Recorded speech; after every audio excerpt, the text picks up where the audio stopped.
Hey everyone, and welcome back. We're diving deep today into a request we got to unpack.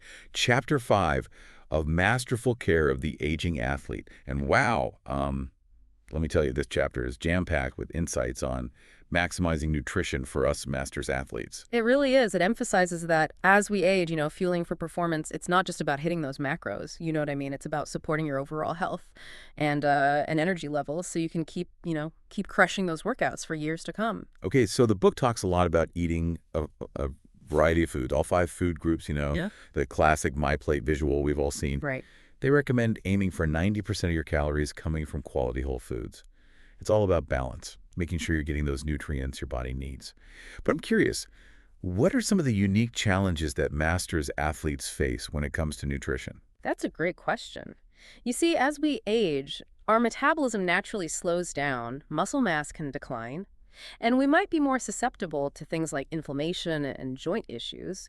So nutrition plays a crucial role in mitigating those age-related changes and optimizing performance. That makes a lot of sense.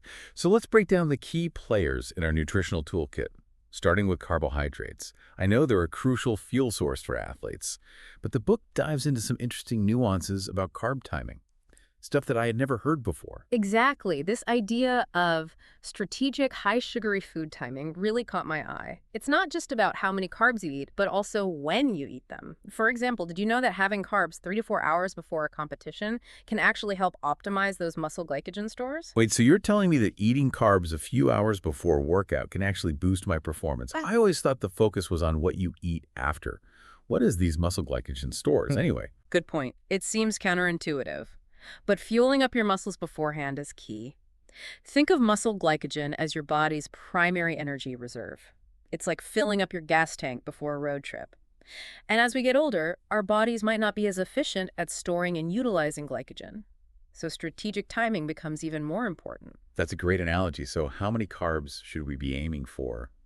And does it vary based on the type of workout we're doing? Absolutely. The more intensely you train, the more your body relies on carbs for fuel. So if you're prepping for a marathon, aiming for 8-12 grams of carbs per kilogram of body weight, well, that will ensure your muscles have the energy they need. But for a light yoga session, 3 to 5 grams will suffice. That makes total sense. So we've covered carbs. What about protein? We all know it's important for muscle repair and growth, but does that change as we age? Great question. While the general recommendation is around 0.66 grams of protein per kilogram of body weight, masters athletes might need to adjust that based on their training intensity and goals. And here's a key takeaway. It's not just about that post-workout protein shake. Distributing your protein intake throughout the day is crucial for supporting muscle protein synthesis and preventing age-related muscle loss. So are you saying that having protein with every meal is more important than chugging a protein shake after hitting the gym? Exactly. Think of it as providing your muscles with a steady stream of building blocks throughout the day. It's especially important if you're cutting calories or pushing for serious muscle gains, as you might need to bump up your protein intake a bit. Interesting. Now let's talk about fats. There's a lot of confusion out there about whether fats are good or bad for us. This chapter really seems to debunk the myth that all fats are the enemy. Absolutely. It's all about choosing the right kinds of fats. Remember that study from the 80s about athletes on a high-fat diet who still performed well? It highlighted that even on a high-fat diet, our bodies still prefer carbohydrates as the primary fuel source. But that doesn't mean fats are useless. Healthy fats like omega-3s found in fatty fish are crucial for reducing inflammation and supporting overall health. That study about athletes on a high-fat diet always surprised me. So are you saying that healthy fats can actually improve our performance even though they're not our primary fuel source? Exactly. Think of healthy fats as supporting actors in our performance journey. And this is especially crucial for us masters athletes, as omega-3s can help combat inflammation, keeping those joints happy and allowing us to train harder and longer. That makes a lot of sense. And I'm guessing we should avoid those unhealthy trans fats. Absolutely. Those are the villains we want to steer clear of. The book recommends aiming for a dietary fat intake of 20-35%, focusing on those healthy fats like omega-3s.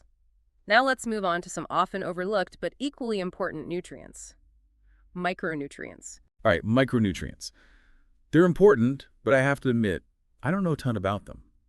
What do I need to know about micronutrients as a master's athlete? Micronutrients are those vitamins and minerals that play vital roles in various bodily functions. For masters athletes, iron, calcium, and vitamin D are particularly important. Iron is crucial for oxygen transport, And as you know, efficient oxygen delivery is essential for athletic performance. Right, and I've heard that iron deficiency is more common in female athletes. Is that true? Yes, that's something the book points out. Due to menstruation, female athletes need to be extra mindful of their iron intake. Got it. So iron is important for everyone, but especially crucial for women. What about calcium and vitamin D? These two are essential for maintaining strong bones, which is a significant concern as we age.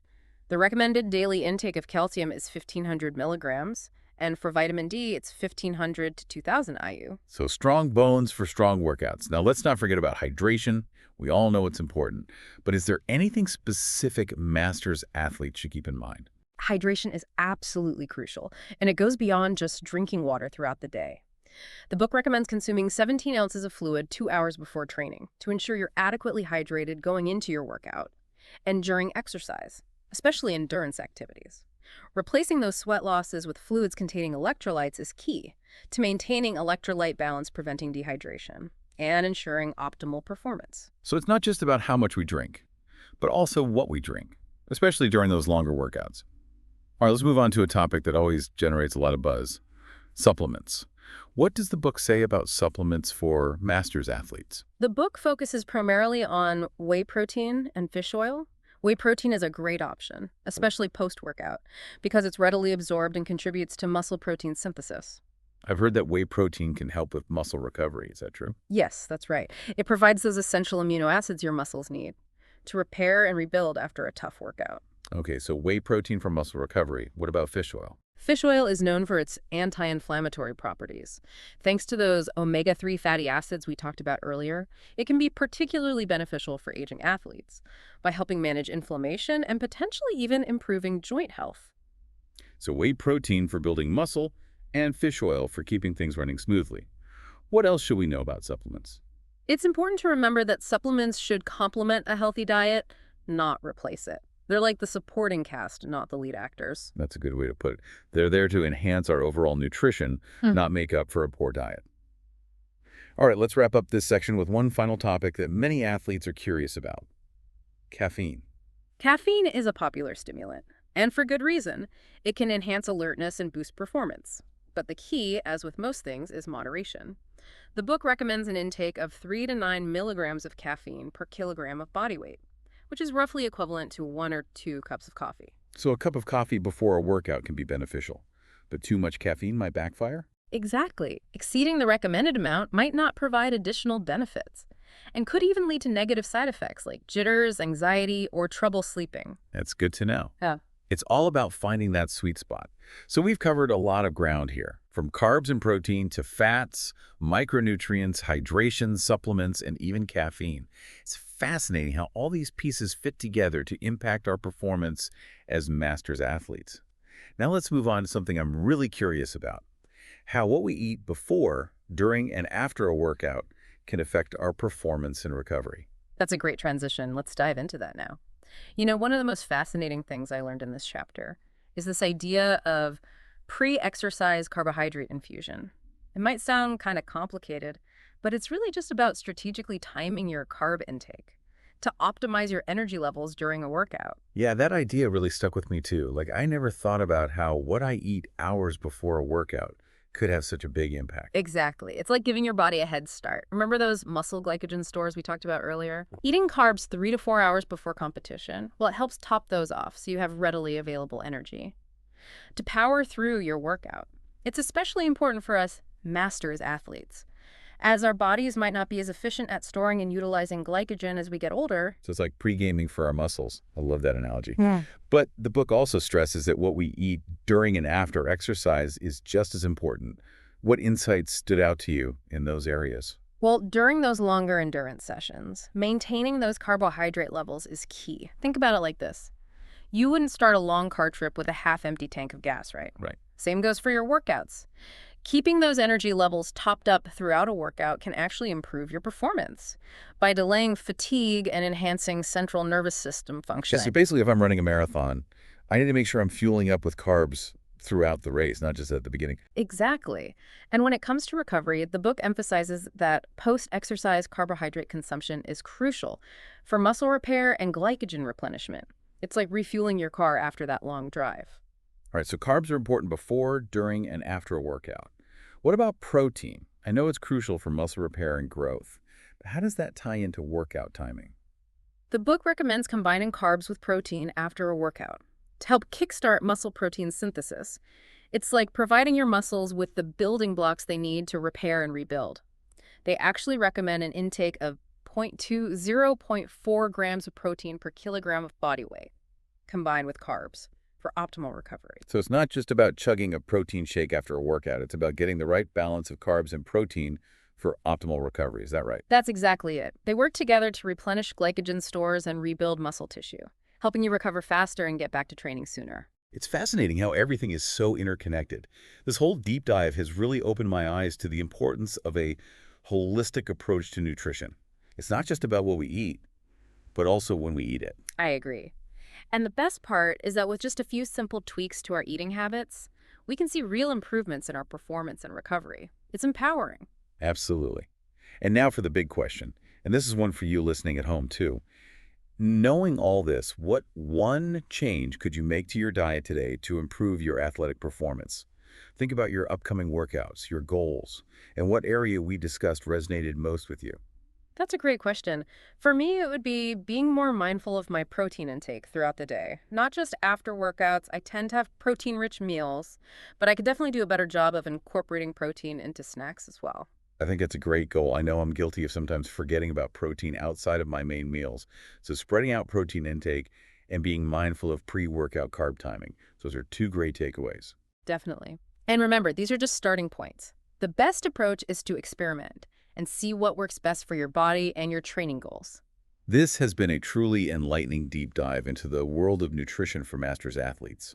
I'm already feeling inspired to make some changes and fuel my body for peak performance. I'm glad to hear that. It's amazing how much of a difference even small changes can make. Now let's wrap this up with a final thought for our listeners. So we've covered a ton of valuable insights about how to fuel our bodies for optimal performance as masters athletes. But you know what's really exciting to me is that it's not about following a rigid set of rules. It's about understanding these principles and then experimenting to find what works best for you. Absolutely. We're all unique, and our nutritional needs can vary. Based on factors like age, training intensity, and even genetics, what works wonders for one person might not have the same effect on another. That's so true. It's all about listening to your body and paying attention to how it responds to different foods and eating patterns. Exactly. Think of this deep dive as a starting point for your own exploration. Maybe you start by incorporating more protein into your snacks. Or perhaps you experiment with pre-workout carb timing to see how it impacts your energy levels. The key is to be curious and make gradual adjustments over time. That's a great takeaway. It's not about overhauling your entire diet overnight. It's about making small, sustainable changes that add up to big results over time. And remember, this is a journey, not a destination. There's always more to learn and discover about how to optimize our nutrition as we age. Well said. And don't be afraid to seek guidance from qualified professionals, like registered dietitians or sports nutritionists. They can help personalize your nutrition plan based on your individual needs and goals. That's a great point. Sometimes having that expert support can make all the difference. Well, this has been an incredibly insightful deep dive into the world of nutrition for masters athletes. I hope you feel as empowered as I do to fuel your body for peak performance and longevity. Me too.